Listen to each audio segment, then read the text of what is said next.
ঈদের মাঠকে বাসর ঘর করে সাজানো হারাম। ঈদের মাঠ মেহরাব তৈরি করা হারাম, ঈদের মাঠে মিম্বার তৈরি করা হারাম, বিদাত।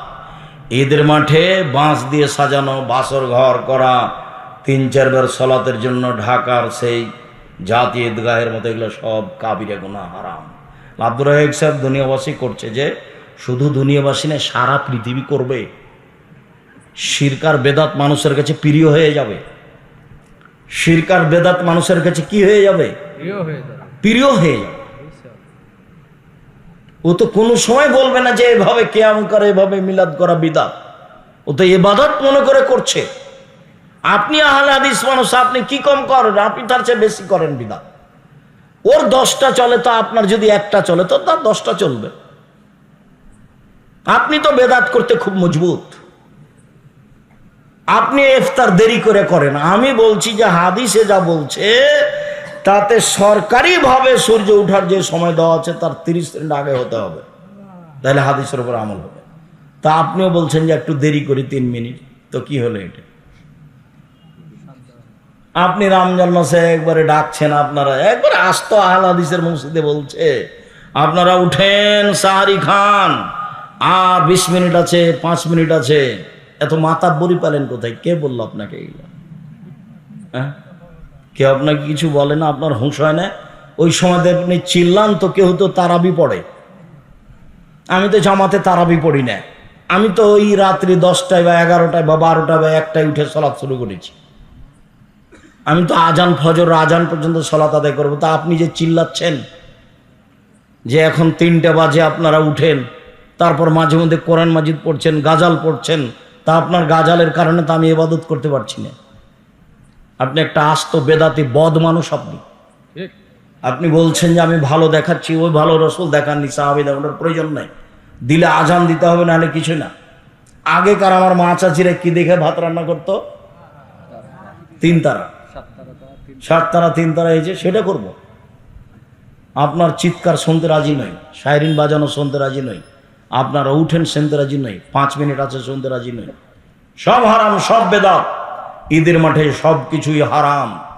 ঈদের মাঠ নিতান্তই যদি মনে করে যে আমরা যদি না প্রাচীর দিই তাহলে দখল করে নিবে অন্যরা, তাহলে ঘেরাও প্রাচীর দিতে পারে, তাছাড়া কোনো কিছু চলবে না। কথা বোঝা যায়নি? ফগল সৈনিয়াব্দহি সলাৎ, ঈদের মাঠে প্রথম হবে সলাৎ, তারপরে হবে বক্তব্য। আগে বক্তব্য হবে না, আগে বক্তব্য হবে না, আগে কেউ কিছু বলতে করতে পাবে না। প্রথম কাজ কি হবে? সলাৎ। সালাম ফেরার পরে ইমাম মুক্তাদিদের দিকে মুখামুখি হয়ে বক্তব্য দিবেন। বক্তব্যের এক পর্যায়ে দান করতে বলবেন। আল্লাহর নবী বললেন মহিলাদেরকে, ইয়া মাশার নিসায়ে তাসাদ্দাকনা ফানুরিতুকুনা আকসারান নারে, মহিলারা শোনো, তোমরা দান করো, আমি তোমাদের অধিকাংশ জাহান্নামে দেখছি। জাহান্নাম থেকে বাঁচার সবচেয়ে বড় পয়েন্ট হলো দান। আল্লাহ রাসূল বললেন, পৃথিবীর মানুষ খেজুরের মূল অংশ আর খেজুরের বীজ, আঁটি, এই দুইটার মধ্যে একেবারে হালকা তরল একটা সাদা পদার্থ আছে। দেখেছেন কোনোদিন? আল্লাহ নবী বলছেন যে এইটার সমান দান করে তুমি জাহান্নাম থেকে বাঁচো। 2 টাকা হলো দান, 50 পয়সা হলো দান করে তুমি বাঁচো জাহান্নাম থেকে। মানে জাহান দানই মানুষকে জাহান্নাম থেকে বাঁচাতে পারে। হাদিস তো সব বোখারী মুসলিম। এবার শেষে চলে আসলাম, আজকের মতো আজলা শেষ করতে যাচ্ছি। দোয়া হবে না কিন্তু সলাৎ শেষে 2 রাকাত সলাৎ আদায় করে বক্তব্য দিয়ে সুবহানাকাল্লাহুম্মা ওয়া বিহামদিকা আশহাদু আল্লা ইলাহা ইল্লা আনতা আস্তাগফিরুকা ওয়া আতুবু ইলাইক চলে যাবে। মাঠ ছেড়ে দিবে। হাত তুলে দোয়া হবে না। হাত তুলে দোয়া করা সবাই মিলে বিদাত। সারা দুনিয়ার মানুষ করলেও বিদাত, একাই করলেও বিদাত। হাত তুলে দোয়া করা ব্যক্তিগত ব্যাপার। যেটা বললাম সলাতের ব্যাপারে সেটাই করতে হবে, এটাই নিয়ম। জোর করে আর একটা কিছু করলে করাই হবে। হুজুরের দাপটে হবে। হুজুর তো বলেছে, কে বলছে 7 ভাগে কুরবানি চলবে না, তা আপনিও করলেন, হলো। হুজুর বলেছে, কে বলেছে হাত তুলে দেওয়া চলবে না, কে বলেছে আগে বক্তব্য দেওয়া যাবে না, তা আগে বক্তব্য দিল, ঠাসানে চেয়ারম্যান দিল, মেম্বার দিল, তারপর হুজুরও দিল। আমি যদি কোনোদিন কোনো মাঠে উপস্থিত হই, চেয়ারম্যান তো বহুদূরের কথা, উপর থেকে উপরে যারা আছে এমন কোনো মানুষ থাকবে না মাঠে যে সাহস করতে পারে আমার সামনে বক্তব্য দিতে পারে। ওই হিসাবে আমি রাখি না, ওকে আমি উঠাই আর বসাই, উঠাই বসাই। আল্লাহ কোনোদিন পিছিয়ে নিয়ে যায়নি, আল্লাহ ওইভাবেই রেখেছে। এবার তাকবীর। এখনো ঈদের মাঠ থেকে বাড়ি থেকে বের হয়নি, এখনো কোথায় আছি? বাড়িতেই আছি। এখন বের হব, তার প্রস্তুতি। ইবনু শাহাব জোহরি বলেন, কানান নাস হিনামে ইয়াখরুজুনা ইকাব্বিরুনা, বাড়ি থেকে বের হওয়ার সময় তাকবীর শুরু করতেন হাত্তা ইয়াসুলুল মুসাল্লা, ঈদের মাঠে যাওয়া পর্যন্ত। বাড়ি থেকে বের হওয়ার সময় বলতেন ঈদুল ফিতরে আল্লাহু আকবার, আল্লাহু আকবার, লা ইলাহা ইল্লাল্লাহ, আল্লাহু আকবার, আল্লাহু আকবার, ওয়ালিল্লাহিল হামদ, আল্লাহু আকবার কাবীরা, আলহামদুলিল্লাহ কাসীরা, সুবহানাল্লাহি বুকরাতান ওয়া আসীলা। এই দুয়ার আমি কোনোদিন প্রমাণ পেশ করতে পারিনি, যার কারণে এটা বলি না। এমনি বলবে সুবহানাল্লাহ, আলহামদুলিল্লাহ, আল্লাহু আকবার বলবে, অন্যথায় এটা বলবে আল্লাহু আকবার, আল্লাহু আকবার, লা ইলাহা ইল্লাল্লাহ, আল্লাহু আকবার, আল্লাহু আকবার, ওয়ালিল্লাহিল হামদ। হাত্তা ইয়াকসিরুল ইমাম, ইমাম যখন সালাতের জন্য বের হবে তখন এটা বন্ধ হয়ে যাবে। সারাদিন চলবে, তার এটা নিশ্চিত বিবরণ পাওয়া যায় না। তবু বললে একদিন ফজরের পর থেকে নিয়ে সূর্য ডোবা পর্যন্ত ঈদুল ফিতরে, আর ঈদুল আজহাতে হবে 1 তারিখ থেকে নিয়ে 13 তারিখ পর্যন্ত। ওটা লম্বা হয়ে গেল। ওই 10 দিন যে খুব দামি দিন, কি দিয়ে দাম পার করবেন? দামি যে তো কি দিয়ে দাম দিবেন? 1 তারিখ থেকে 13 তারিখ পর্যন্ত চলবে। আল্লাহু আকবার, আল্লাহু আকবার, লা ইলাহা ইল্লাল্লাহ, আল্লাহু আকবার, আল্লাহু আকবার, ওয়ালিল্লাহিল হামদ। খালি যারা হজ করতে গেছে তারা নাই খালি বলছে লাব্বাইক আল্লাহুম্মা লাব্বাইক, লাব্বাইক লা শারীকা লাক, লাব্বাইক ইন্নাল হামদা ওয়া নি'মাতা লাক ওয়াল মুলক লা শারীকা লাক। তোমার দরবারে উপস্থিত, আমরা তোমার দরবারে উপস্থিত, প্রশংসা তোমার, অনুগ্রহ তোমার, রাজত্ব তোমার, কোন শরীক নাই তোমার। লাব্বাইক আল্লাহুম্মা লাব্বাইক, লাব্বাইক লা শারীকা লাক, লাব্বাইক ইন্নাল হামদা ওয়া নি'মাতা লাক ওয়াল মুলক লা শারীকা লাক। ওরা না এটা বলছে, আমাদের বলার কিছু নেই, আমরা একবারে মাঠ ঘাট একাকার করে দেবো। আল্লাহু আকবার, আল্লাহু আকবার, লা ইলাহা ইল্লাল্লাহ, আল্লাহু আকবার, আল্লাহু আকবার, লিল্লাহিল হামদ। ইয়াখরুজু আবু হুরায়রা আব্দুল্লাহ ইবনে উমর ইলা সুক ফিল আইয়ামিল আশর। আব্দুল্লাহ ইবনে উমর আবু হুরায়রা যুলহিজ্জার 1 তারিখ থেকে নিয়ে 13 তারিখ পর্যন্ত বাড়ি থেকে বের হতেন, বাজারের দিকে রাস্তায় বলতেন আল্লাহু আকবার, আল্লাহু আকবার, লা ইলাহা ইল্লাল্লাহ, আল্লাহু আকবার, আল্লাহু আকবার, লিল্লাহিল হামদ।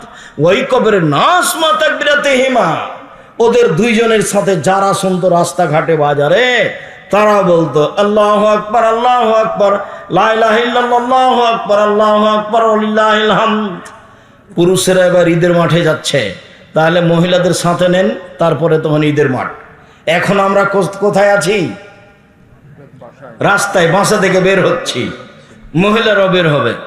উম্মু আতিয়া রাদিয়াল্লাহু তাআলা আনহা বলেন উমিরনা নুখরিজাল হুইয়া জাতিল খুদুরে, আমাদের ঋতুবতীদেরকে ঈদের মাঠে যেতে বলা হয়েছে, যুবতী মেয়েদেরকে বলা হয়েছে, ভালো মহিলা তো ঈদের মাঠে যাবেই, ঋতুবতীও যাবে। আব্দুর রাজ্জাক সাহেব কালিকাপুরে মহিলাদের ব্যবস্থা নেই বলে ওরা কি আরে ধানের কি আরে দাঁড়াবে মাঠে, রাস্তায় দাঁড়াবে। গ্রামবাসী করে না কেন? সাথে সাথে করতে 24 ঘন্টার মধ্যে মহিলাদের জন্য ঈদের ব্যবস্থা করতে হবে। সব কিছু হয়, এটা হয় না। দুনিয়া হয়, বাড়ি হয়, বিল্ডিং হয়, এটা কেন হয় না? এটা হবে বলে জায়গা নেই, যদি স্কুল মাঠে হবে, জায়গা বাদ। কোথায় হবে? আগামীকাল থেকে স্কুল মাঠে হবে, কোনো এক জায়গাতে। ছেলেদের খেলার জায়গা হয়, সলাতের জায়গা হবে না, ফাঁকা জায়গায়। এখন বলবো ফাঁকা জায়গায় কোথায় সলাতে হতে হবে তার। এখন চলে আসে ঈদের মাঠে। এইবার ঋতুবতী মহিলারা ঈদের মাঠে যাবে, ভালো মহিলা তো যাবেই। সলাতের সময় ঋতুবতী মহিলারা পৃথক হয়ে থাকবে। ইয়াশহাদুনা জামাতাল মুসলিমিনা দাওয়াতাহুম, তারা মুসলমানদের তাকবীরে দুআতে শরীক হবে এবং বক্তব্য শুনবে। ইকাব্বিরনা মান নাস, ঋতুবতী হাই জলা মহিলারা বলবে লাব্বাইক আল্লাহুম্মা লাব্বাইক, লাব্বাইক লা শারীকা লাক, লাব্বাইক মহিলারা বলবে আল্লাহু আকবার, আল্লাহু আকবার, লা ইলাহা ইল্লাল্লাহ, আল্লাহু আকবার, আল্লাহু আকবার, ওয়ালিল্লাহিল হামদ। ঋতুবতী হাইজলা মহিলারা বলবে আল্লাহু আকবার, আল্লাহু আকবার, লা ইলাহা ইল্লাল্লাহ, আল্লাহু আকবার, আল্লাহু আকবার, ওয়ালিল্লাহিল হামদ। তো তাহলে মধ্যেখানে কথা বলিনি, এখন মহিলার হজ তো ওরও তো ঋতু হয়ে গেছে, তাহলে ওও বলবে লাব্বাইক আল্লাহুম্মা লাব্বাইক, লাব্বাইক লা শারীকা লাক, লাব্বাইক ইন্নাল হামদা ওয়া নি'মাতা লাক লা শারীকা লাক। ঋতু অবস্থায় কোনো মহিলা কাবা ঘর তওয়াফ করতে পাবে না, এটা বন্ধ থাকবে। সালাত তালবিয়া চলবে। ঋতুবতী মহিলার হজ করতে গিয়ে ঋতু শুরু হয়ে গেলে, হাই শুরু হয়ে গেলে কাবা ঘর তওয়াফ করা নিষেধ, সালাত আদায় করা নিষেধ, এই দুটা কাজ বন্ধ। বাকি কোরআন মাজিদ পড়বে, হাজিরা যা করে তাই কোরআন মাজিদ ধরে পড়বে। হাইজলা মহিলা কেন হাজিরা ধরে পড়ছে? আল্লাহ রাসূল বলছেন ইসলাম আয়াসুল হজ। আয়েশা কার্য কেন? বলে এই যে আপনারা তো উমরা নিয়ে যাবেন, হজ নিয়ে যাবেন, আমার এখন হাইজ হয়েছে, আমার তো উমরা হলো না, আমি এখন কি করি? তাই আমি কাঁদছি। আর এগুলো তো আদমের মেয়েদের উপরে ফরজ করা হয়েছে, তুমি চিন্তা করো কেন? হ্যাঁ, ইসলাম আয়াসুল হজ, হাজিরা যা করে তুমি তাই করো। তুমি কাবা ঘর তওয়াফ করবে না আর সালাত আদায় করবে না, বাস হাজিরা যা করে তাই করো। হাজিরা বলে লাব্বাইক, তুমিও বলো লাব্বাইক। হাজিরা বলে সুবহানাল্লাহ, তুমিও বলো সুবহানাল্লাহ। হাজিরা কোরআন তেলাওয়াত করো, তুমিও কোরআন তেলাওয়াত করো, যা আছে সবই করো, শুধু দুইটা কি বলেন তো? দুইটা কি? এক সালাত আর তওয়াফ, এটা করতে পারবে না। ঋতুবতী মহিলার ঈদের মাঠে যাবেই।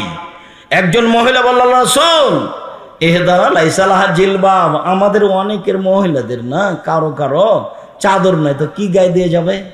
এই দেখছেন চাদর লাগবে। উপস্থিত বৈঠকের মুসলিম না, আপনি ওভাবে এসছেন কেন? ছোট ব্লাউজ পরে দেবরের মোটরসাইকেলে এসছেন আপনি? ছি ছি ছি ছি, দেবরকে ওভাবে ভালোবাসছেন কেন? দেবর আপনার দেবর, তাকে মূল্যায়ন করতে হবে, এ কথাই ঠিক। কিন্তু ভালোবাসা দিয়ে আদর করে কথা বলে মজাক করে তাকে সম্মান করতে হবে, এ কথা ঠিক নয়। আমাদেরও বাড়িতে আছে পুরুষ নারী, একজন আর একজনকে জানে না। আমার একটাই ছোট ভাই মুস্তফা কামাল, একটাই, আমরা দুই ভাই। এখন পর্যন্ত মুস্তফা কামাল জানে না যে ওর ভাবি কেমন, অথচ ও আমাদের বাড়িতে আছে, থাকছে, খাচ্ছে। ওই কিছুদিন থেকে একটু কমেছে, এই অল্প কদিন থেকে, 2, 4, 5, 7 বছর থেকে হতে পারে। সম্মানিত দিনী ভাই বোন, ওটা ব্যক্তিগত ব্যাপার। যখন মানুষ নিজ স্বাধীনতা, নিজের মান সম্মান বিবেচনা করে কোনো মহিলা, তখন সে পথঘাট বের করে নেয়। কোনো মহিলা যখন নিজের পর্দাকে নিজে রক্ষা করব মনে করে, তখন কি করে নেয়? পথঘাট বের করে নেয়। কিছু কঠিন হতে পারে, হয় স্বাভাবিক। সম্মানিত দিনী ভাই বোন, কোথায় আছি এবার? ঈদের মাঠে। ঈদের মাঠে এবার চলেন, ঈদের মাঠে যাই। ইখরাজ রাসূলুল্লাহ সাল্লাল্লাহু আলাইহি ওয়াসাল্লাম ইলাল মুসাল্লা তুহমালুল আনাজা, একটা লাঠি সাথে নিয়ে যাওয়া হতো। ফানসে বাবাইনা ইয়াদাইহি, লাঠিটা সূত্রা হিসাবে গেড়ে দেওয়া হতো। ফাইসাল্লি আলাইহা, আল্লাহ রাসূল সে লাঠির দিকে মুখ করে সালাত আদায় করতেন। ওয়ানা যালিকা লা ফাদা ফিহা ইস্তাতারু বিহি, লাঠি গাড়া হতো কেন? ঈদের মাঠে কোনো কিছুই ছিল না যা সামনে রেখে সালাত আদায় করা যায়, এই জন্য ফাঁকা জায়গায় ঈদের সালাত হতো। এই জন্য শুনুন, খুব ভালো করে শোনেন। আলহামদুলিল্লাহ, আলহামদুলিল্লাহ, আলহামদুলিল্লাহ, আলহামদুলিল্লাহ। কোনো দিন আল্লাহ কোনো মানুষের অধীনে রাখেনি, একবারে ফ্রি রেখেছেন, যার কারণে কোরআন হাদিস খুব স্বাধীনভাবে বলতে পারি আলহামদুলিল্লাহ। কোনো সময় কোনো বাধার মুখোমুখি হয় না। কেউ যদি পথ খরচ না দেয় তাতে আসে যায় না, ওকেই পাল্টা পথ খরচ দেবো ইনশাআল্লাহ। যার জন্য আল্লাহর শুকরিয়া আদায় করি, মাঝে মধ্যে সিজদা করে শুকরিয়া আদায় করি। আলহামদুলিল্লাহ, তোমার শুকরিয়া আদায় করি। ভুল ত্রুটি যদি হয় তুমি মাফ করো, আমার ভুল দিয়ে তুমি জামিয়া সালাফের ক্ষতি করো না। আমি মানুষ হিসাবে ভুল করে জামিয়া সালাফের ক্ষতি করতে চাই না। তুমি সর্বশক্তিমান, তুমি জামিয়া সালাফে কবুল করো। সম্মানিত দিনী ভাই বোন, আব্দুল্লাহর মিন্নাতুল বারী দ্বিতীয় খণ্ড বের হয়েছে, ব্যতিক্রম বই বুখারীর ব্যাখ্যা দ্বিতীয় খণ্ড। অনেক বড় সাধনার কাজ, অনেক বড় কাজ, অনেক বড় সাধনার কাজ। ওটা আপনাদেরই ছেলে, আপনাদেরই ভাই, দোয়া করবেন তার জন্য। তার কয়েকটা বই আছে, আর আমিও খাকসার আমারও কিছু যেগুলো বই আছে, সবাই নিয়ে যাবেন আলিতে সম্পত্রিকা, কেউ ছেড়ে যাবেন না, এটা আমার অনুরোধ। 30 টাকাতে একটা পত্রিকা নিয়ে যাবেন, আপনার টাকা দিয়ে কিন্তু পত্রিকা ছাপে, 2.5-3 লাখ টাকা হয়, প্রশ্নের উত্তর হবে না। তো আমার দিনী ভাই বোন সবাইকে বলছি, ওই আর আব্দুল্লাহ না, প্রশ্নের উত্তর হবে না, ওই প্রশ্নের উত্তর পত্রিকায় আসবে। আছে আব্দুল্লাহর সিলেবাস আছে, মক্তব পরিচালনার সিলেবাস।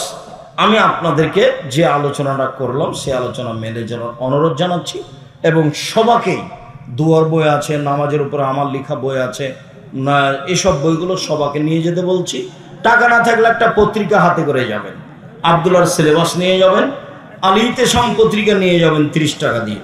আমার দিনী ভাই বোন যারা আমার দিনী বোন আছেন তারা দেখেন, বেগম রোকেয়া বই লিখেছিল অবরোধবাসিনী, বেগম রোকেয়ার বিপরীত বই লেখা হয়েছে কেন হবো অবরোধবাসিনী। তো আব্দুল্লাহর মিন্নাতুল বারী সবাই নিয়ে যাবেন, বই পুস্তকগুলো স্টেজ নিয়ে যান। আমার দিনী ভাই বোনকে বইগুলো সংগ্রহ করার অনুরোধ জানিয়ে আপাতত আজকের মতো কথা এখানে শেষ করলাম। একটা বই হোক, এখন পত্রিকা হোক, হাতে করে নিয়ে যাবেন। সুবহানাকাল্লাহুম্মা ওয়া বিহামদিকা আশহাদু আল্লা ইলাহা ইল্লা আনতা আস্তাগফিরুকা ওয়া আতুবু ইলাইক। আসসালামু আলাইকুম। আচ্ছা, জাযাকুমুল্লাহ বারাকাতুহু। শুকরিয়া। সুবহানাকাল্লাহুম্মা ওয়া বিহামদিকা আশহাদু আল্লা ইলাহা ইল্লা আনতা আস্তাগফিরুকা ওয়া আতুবু ইলাইক। আসসালাম। আমার হাতের বামে আছে বই পুস্তক, সবাই নিয়ে যাবেন। টাকা না থাকলে একটা পত্রিকা হাতে করে যাবেন, ওটা একটা দানের স্থানে কাজ করবে। আসসালাম।